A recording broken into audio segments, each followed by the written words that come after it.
when does a human person come into existence? Mm-hmm. So from a personal point of view, and from a bioethical point of view, from a legal point of view. So many points of view. So many points of view.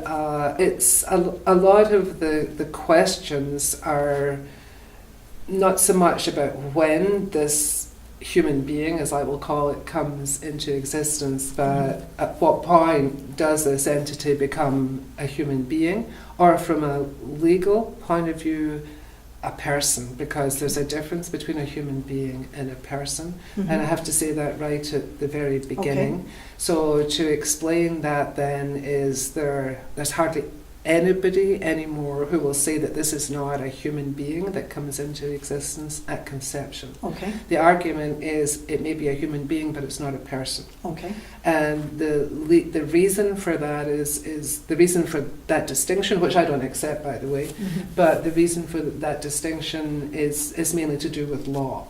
So to take it in a slightly different direction just for a minute, the Canadian legal definition of when I become a person is when I'm completely expelled from my mother's womb. Okay. So I'm not a person until that happens. So whether that happens at 6 months by caesarean section, at 7 months or full term, I'm not a person. The reason why they use the word person is only a person in law can have rights. So rights are not accorded to me as a human being in Canada until I'm completely delivered from my mother's womb. Therefore, if the mother wants to have an abortion, the fetus has no rights in Canada anyway.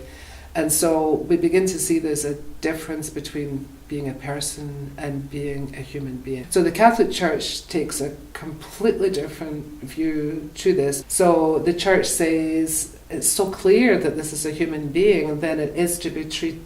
The person is a philosophical and a legal category. The human being is the physiological entity that is actually there.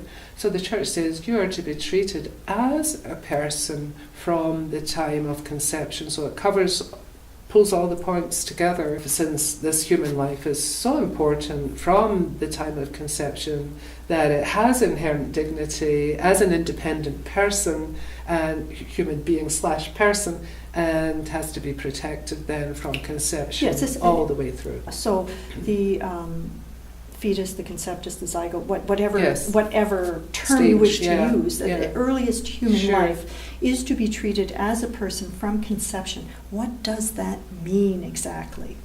Well, it means then that this little conceptus at the embryonic stage, these days when embryonic experimentation can be done, for example, that results in the death of the embryo, that is an injustice in Catholic teaching to that embryo's person, that embryo's human dignity.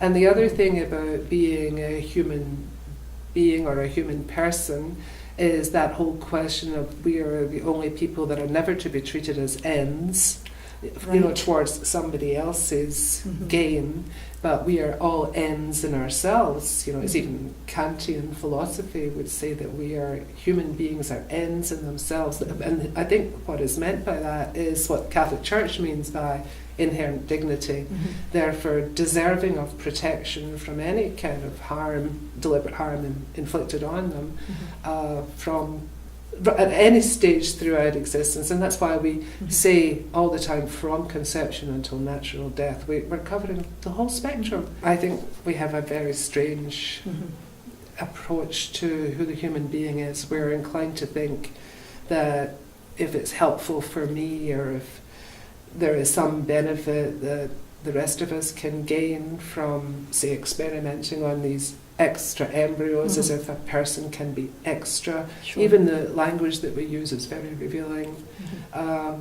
Then it's interesting, I think, that the Catholic Church is probably the only institution that really takes that stance as categorically as it does. Okay, so let's talk about that for a minute. So what you are giving us is a vision of sort of radical inclusion, as it were, if we're talking about human persons. So what then is the Catholic Church teaching on how earliest human life ought to be regarded and treated?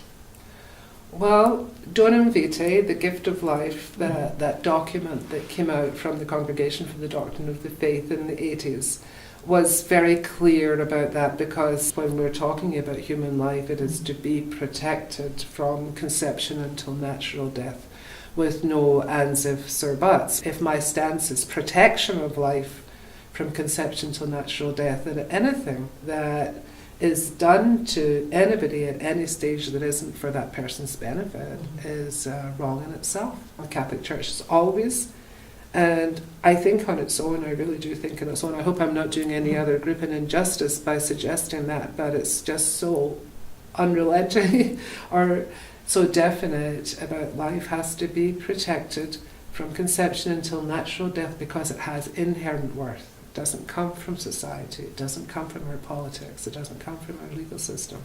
We are saying it comes from God. Thank you very much.